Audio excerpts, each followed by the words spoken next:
Hey you guys, what's up? Your girl G here. Welcome back to my channel. I know I have been off for a couple of days trying to play some catch up, you guys. Busy. Life's been busy over here. Been trying to play Auntie. Just got a whole bunch of stuff going on. And there's like so many shows I need to catch up on. Right now we're going to talk about the premiere of Love and Marriage Huntsville, you guys. Love and Marriage Huntsville. This definitely was an interesting episode. It's looking like Tiffany and Lewis are trying to keep themselves in Lululands. You know, they definitely are not trying to own up to some issues that's going on in their household. And I think they thought because, Tisha and Marcel was here, we definitely gonna be spending more time on those because their relationship is definitely worse than ours. But little did they know, Dr. Francis had something for that ass, okay? And it was definitely interesting and entertaining to watch. But yeah, you guys, I also want to give a quick shout out to Scotty by Nature and also Ladies First Panel, aka Bondi, Jamie, and Niecy. I just want to say congratulations to all of you guys. Y'all are definitely moving on up and getting, these interviews with Candy. If y'all have not seen them yet, y'all make sure to go check them out. Definitely, y'all make sure to show them support because we gotta support the folks, support the people. And y'all, just like congratulations to all of y'all, okay? Keep it pushing. Definitely inspirational.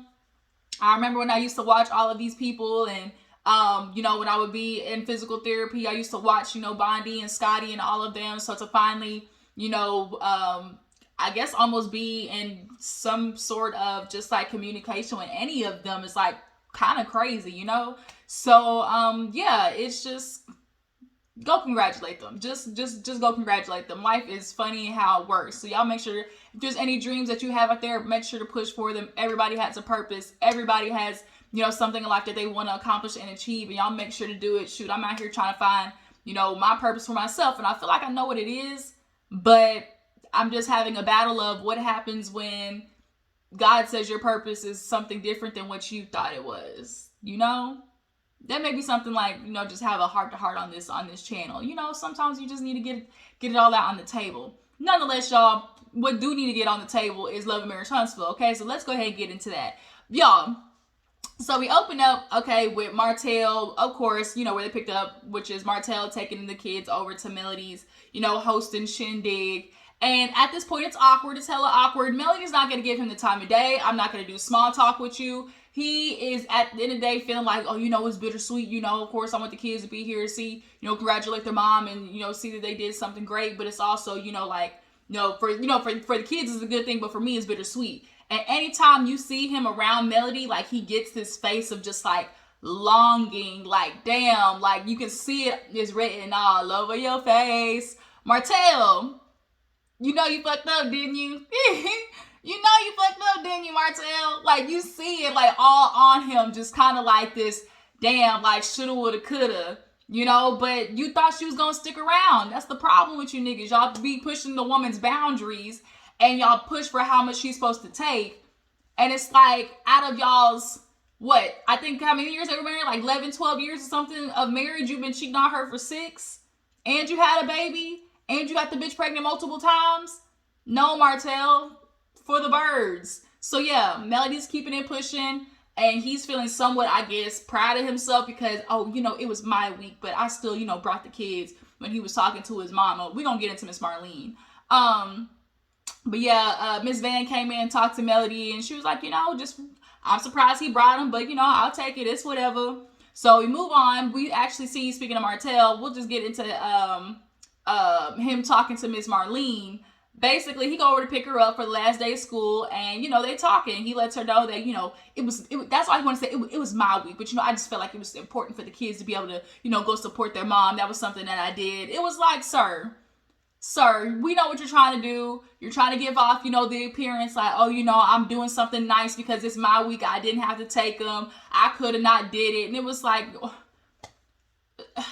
the problem with narcissists is they want to keep up the perception. They want to make shit look good. Like, it's all about the appearance and not the reality of it all.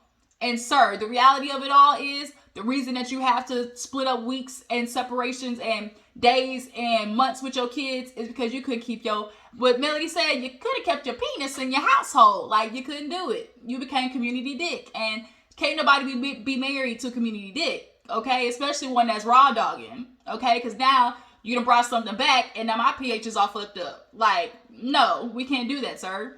So, yeah, he's talking to Miss Marlene, and she's like, yeah, you know, my baby's like, I just want to go see him and everything. And, you know, how basically Miss Marlene is alluding to the fact that, oh, you know, people that, you know, you should definitely be miserable out here. You know, you should be out here being treated badly. And, you know, everybody that has their stuff, but that don't mean that, you know, you're supposed to get treated badly or something like that. You know, if you don't do that to her. And it was kind of like, what?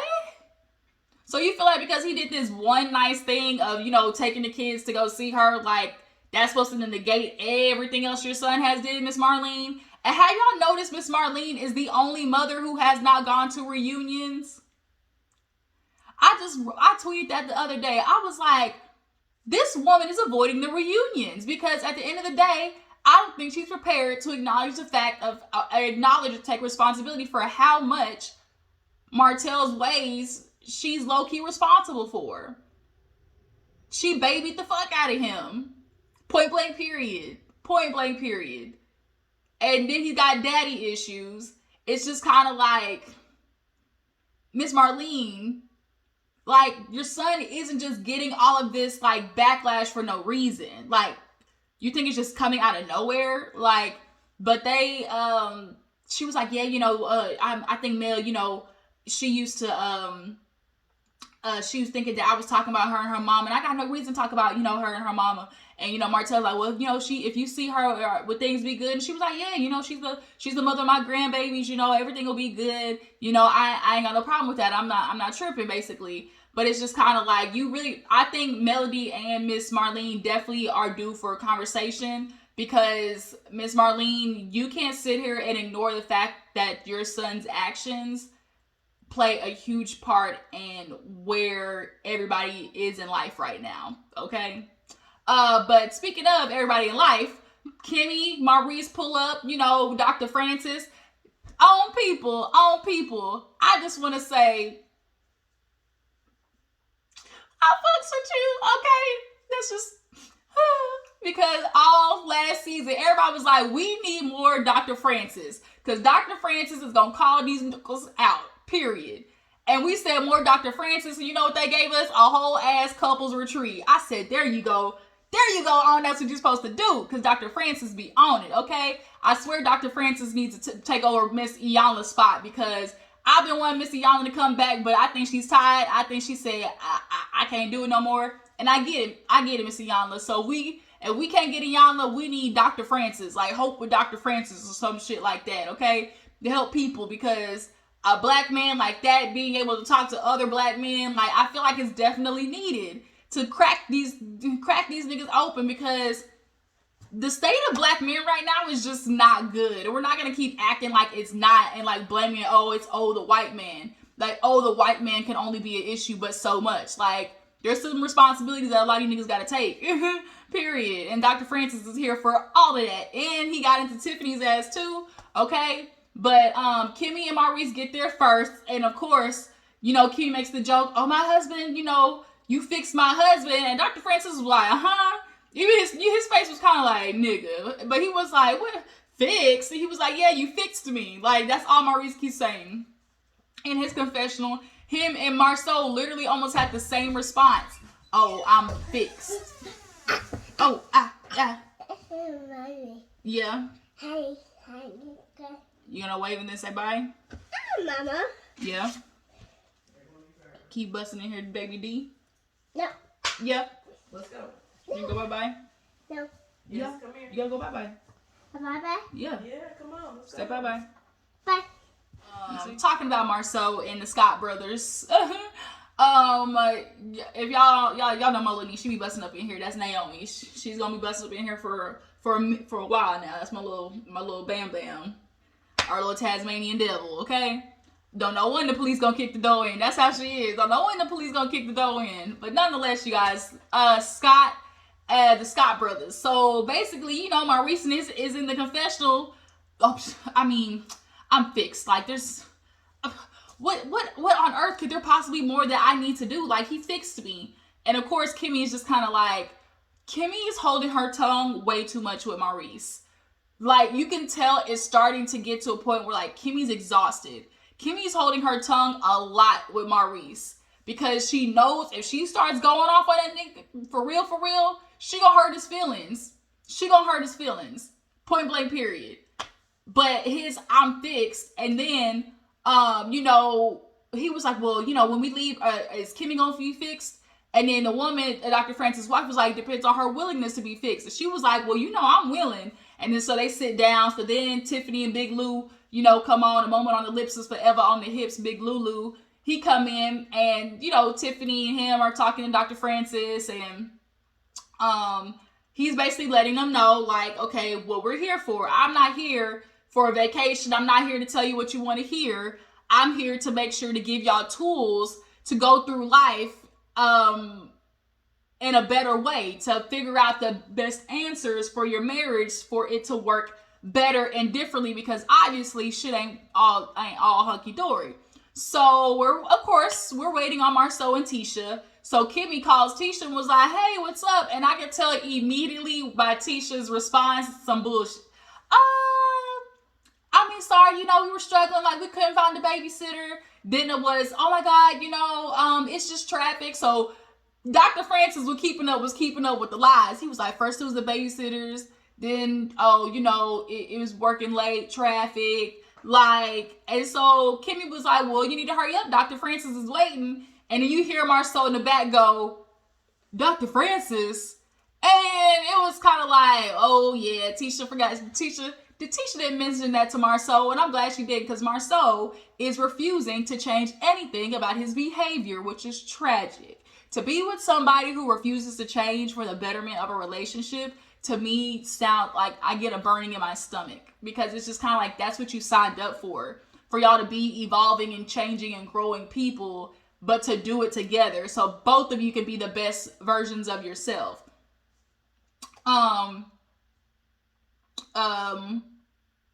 What was I gonna say? Yeah, so he definitely didn't know. And so Dr. Francis was like, I ain't gonna force nobody, because like they were like, well, when you get here, you know, Marceau, you might have to, you know, force them. He was like, I ain't gonna force nobody. Like, if you don't want, I can't help you.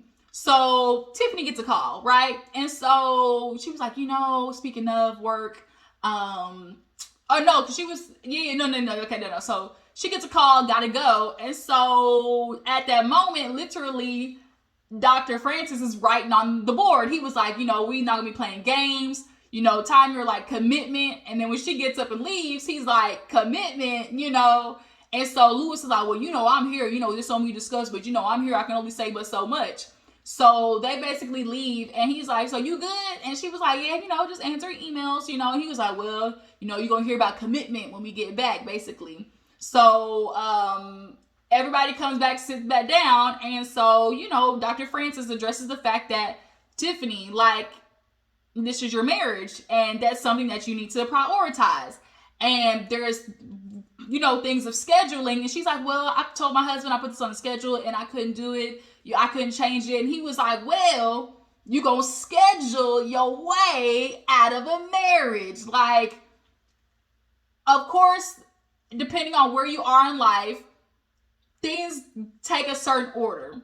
But if you are a person who's constantly prioritizing the marriage towards the bottom of your list, that means you're not really doing the work to make sure, like, it's good. Like, of the things that need to prioritize, your marriage can't always come third and fourth. Like, if you're always putting fixing your marriage at third or fourth, that means you're not really doing the work to fix it. And if you're doing, okay, like work all the time, cool. Tiffany and him established that she's going to be working. And so me and my sister had a conversation about this, because it's kind of like, she views it like in how men, you know, men always get to have the opportunity to like, to work and make sure, okay, I'm gonna grind this hard and everything like that. But, you know, should a woman do it, it's kind of got a negative connotation.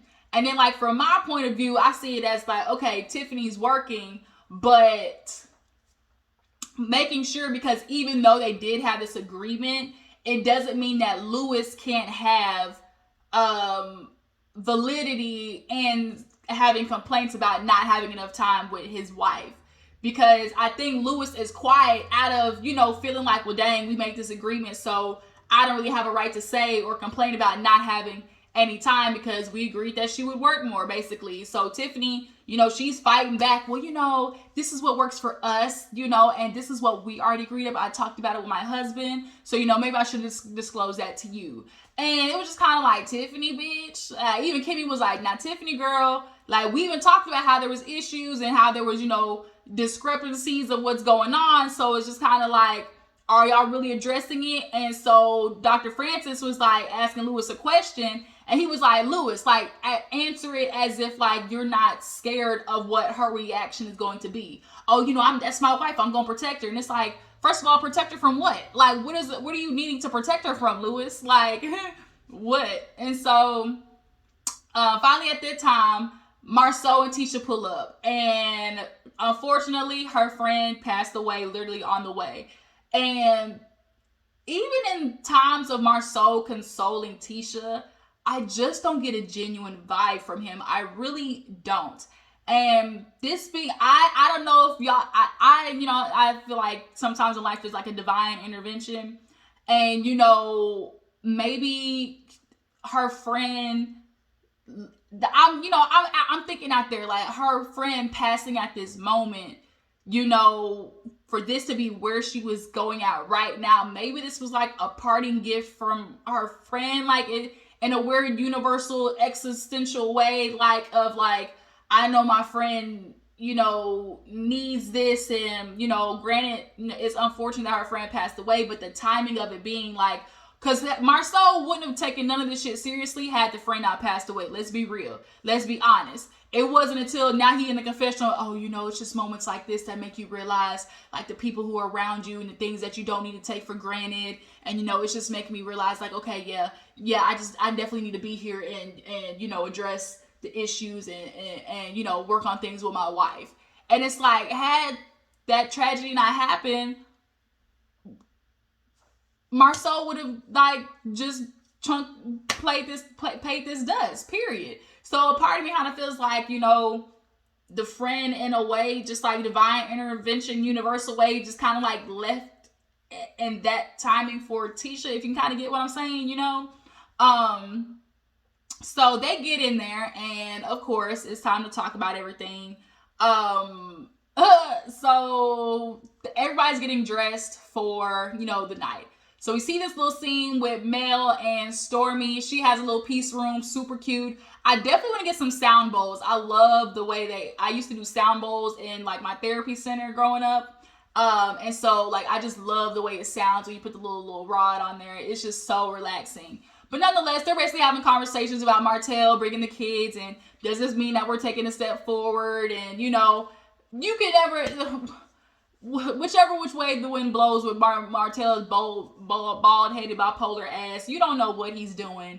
Like, when he gets his way, he's good. But the minute he doesn't get something that goes his way, it's when he wants to throw a fucking fit, and it's like, we're not doing these games. So, nonetheless, I'm just going to take it as is. And so, they talk about, obviously, Marlene, and, Stormy asked, well, does that affect your relationship with her? And she was like, no, not necessarily, but, I am kind of feeling like maybe I need to speak to her because of the things that she said about me. And they did the flashback of Marlene basically talking about how, I just used to look at you, working so hard, and, Melody, she was just at home, and it's like, she gonna kill my baby. He out there working so damn hard, and all she doing is just sitting there. And it was kind of like, Miss Marlene,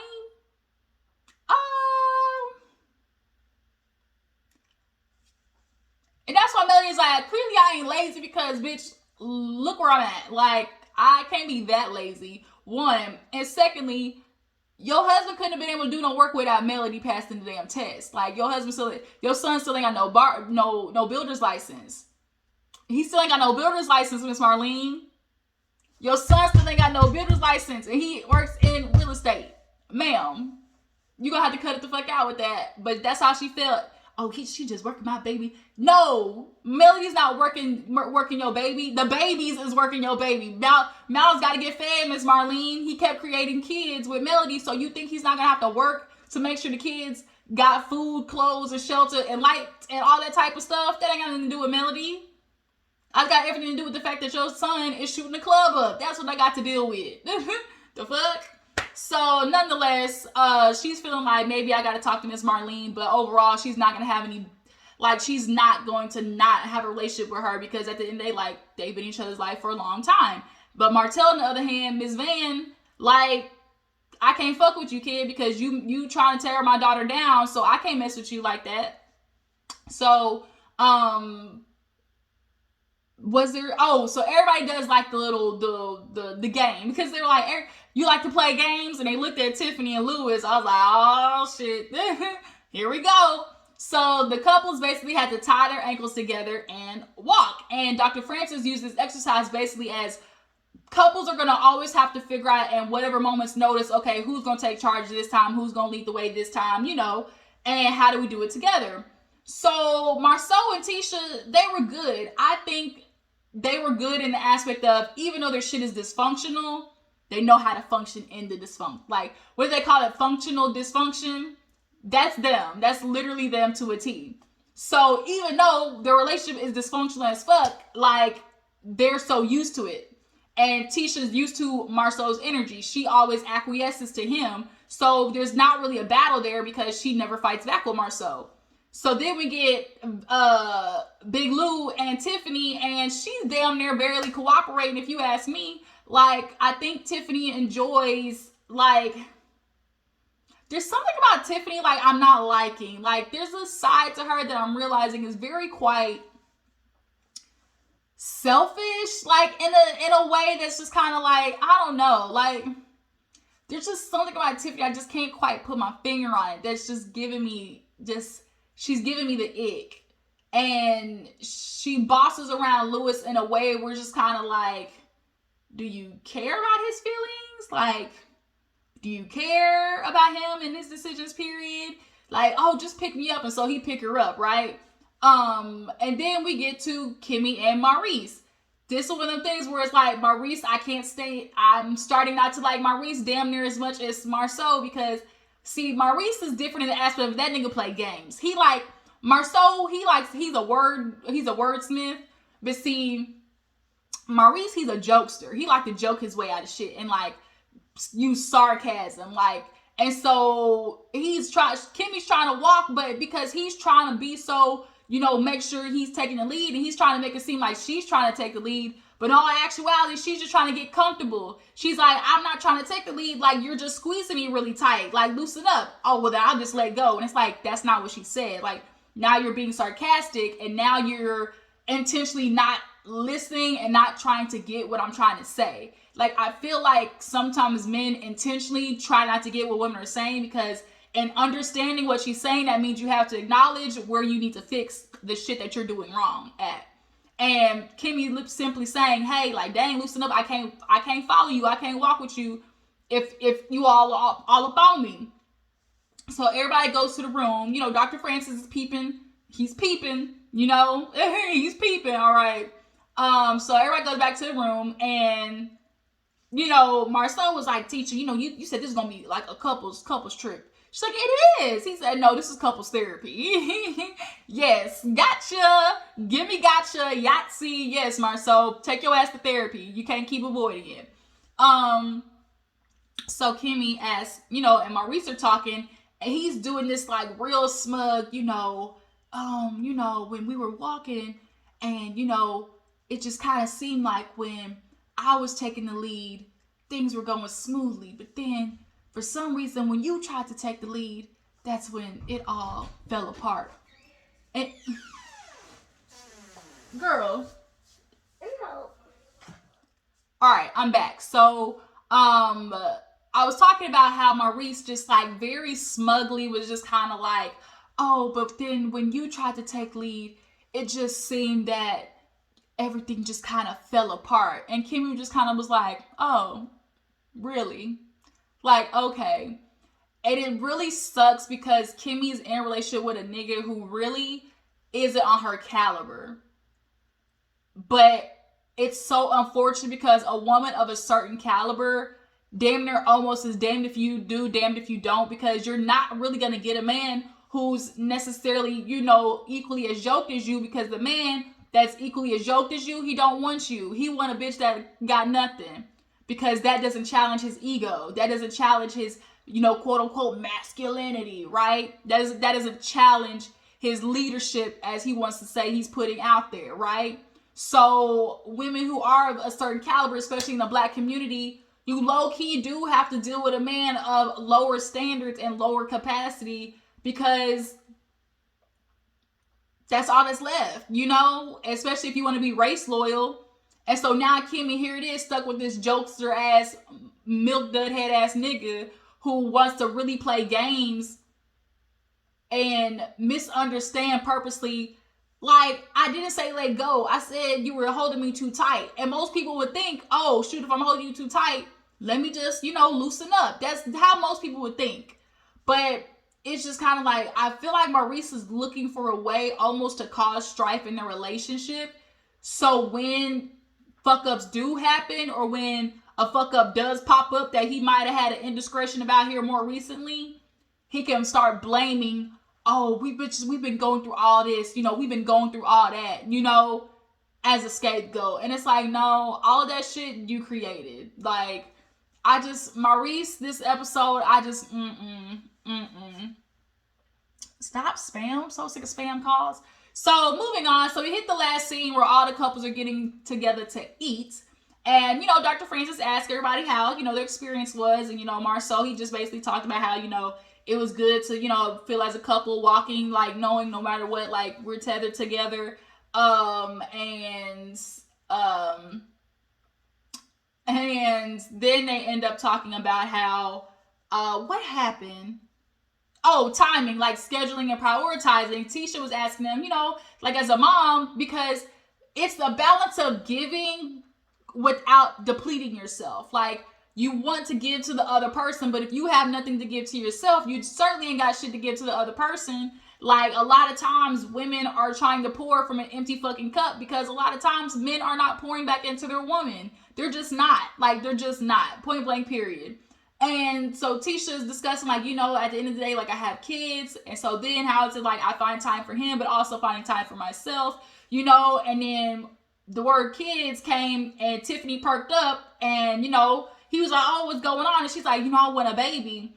And he was like, okay, how do both of y'all feel about that? And Lewis is just kind of like, and it's like, Lewis really don't want one. Because at the end, he's like, we got a 14, 15-year-old, they're kind of independent. And, Dr. Francis is like, look, when kids get old enough, to be independent, then you can kind of let them go on their reins.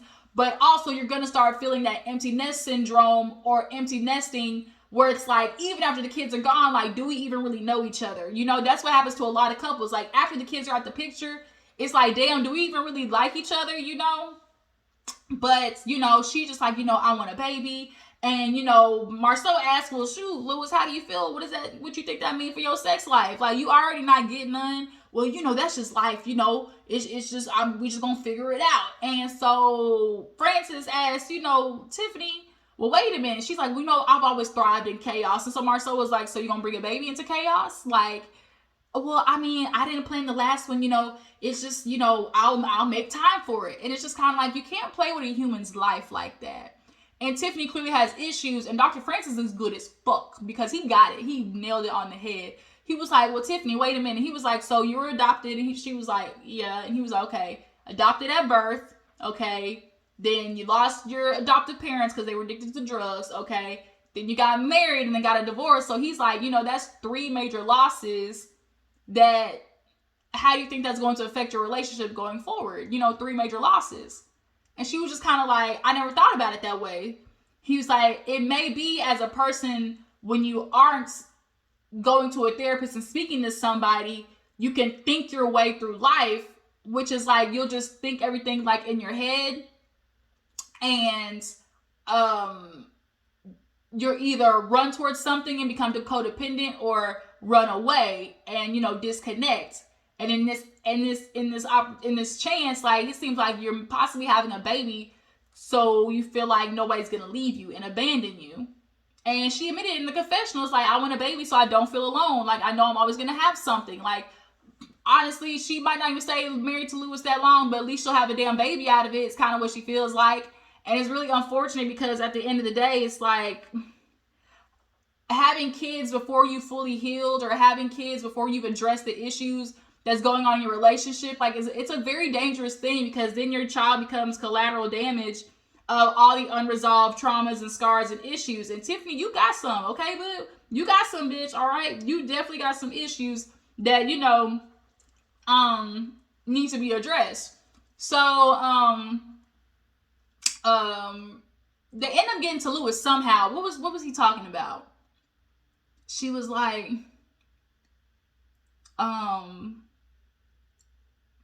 what was said about Lewis? Lewis said something instead of like, oh, you know, like it that's life, you know, we gonna work through it. And he was like, do you read a lot of books? He was like, almost like he was proud of it. He was like, yeah, I can tell. He was like, what you mean? And so he was just kind of like, I know what your response is gonna be, because people who stay in the philosophical, you know, intellectual arena, they do that to avoid like the baseline of actual personalizing something. And we've never heard Lewis personalize how he felt about something, how he addresses issues. Like, when you think about it, he really hasn't. And so, of course, he's battling the therapist once again. And so Kimmy's like, now look, you got a man married, you know, 40 years of, 30 years of experience. And like, you're telling me you can't learn nothing? Like, nothing? You can't hear nothing that he's saying? And he's like, well, the student becomes a teacher, right? Or some shit like that. And so he was like, Dr. Francis was like, see, there's something going on with you where it's like, the milk ain't clean. Like, y'all really ain't. It's almost like an act, in a sense. And he was like, what you mean act? He was like, y'all playing games. He's like, you know how remember I said playing games earlier? And he was like, what you mean? He was like, see, that's the part of playing the game where we're not, the first part of playing a game is to play a game. Then when you get busted, it's, oh, we're not playing a game. And then Lewis literally does exactly what Dr. Francis is saying, because now you want to flip it and turn into, so you think our marriage is an act? That's not what he said. But see, you're trying to push the conversation in a certain way. Like, you know what you're trying to do, Lewis. Like, nobody mentioned anything about your marriage being quote unquote an act. But he is saying that y'all are not being fully forward with everybody, and most of all yourselves in a relationship. And when earlier y'all just said like, oh, you know, we've had a conversation, our schedule's like this. Well, he's like, well, then y'all decided to be content in this dysfunctional marriage. Like, y'all decided that's okay, right? And so Big Lewis and Tiffany, y'all got some shit y'all need to address for sure. Kimmy, Marceau, and Tisha and Kimmy, Maurice, Tisha, and Marceau, y'all lucky, okay? Y'all lucky Dr. Francis was on their ass, but I'm sure as the season goes on, or a couple episodes, y'all turn's gonna be next, and I'm definitely here for it, okay? My dad been loving Marriage Huntsville, you guys. Tell me how you feel about the first episode, what you feel about Big Lewis and Tiffany, being in a relationship, how do you feel about the couples, Marceau and his, I'm such a good husband, you know what? I mean, she was like, you know, the better relationship, so I could be a better wife and you could be a better husband. Better husband. I take care of everything. Like, what else could I learn that can make me a better husband? And it's like, what? There's nothing else for me to learn to be a better husband. And Teacher rolled her eyes, just like I am too, rolling my eyes. Yeah, you guys, I gotta get off because I'm getting pissed off and talking about these Scott brothers. I appreciate y'all for tuning in. Y'all make sure to follow me on Instagram and Twitter, and I'll catch you guys in the next one. Deuces.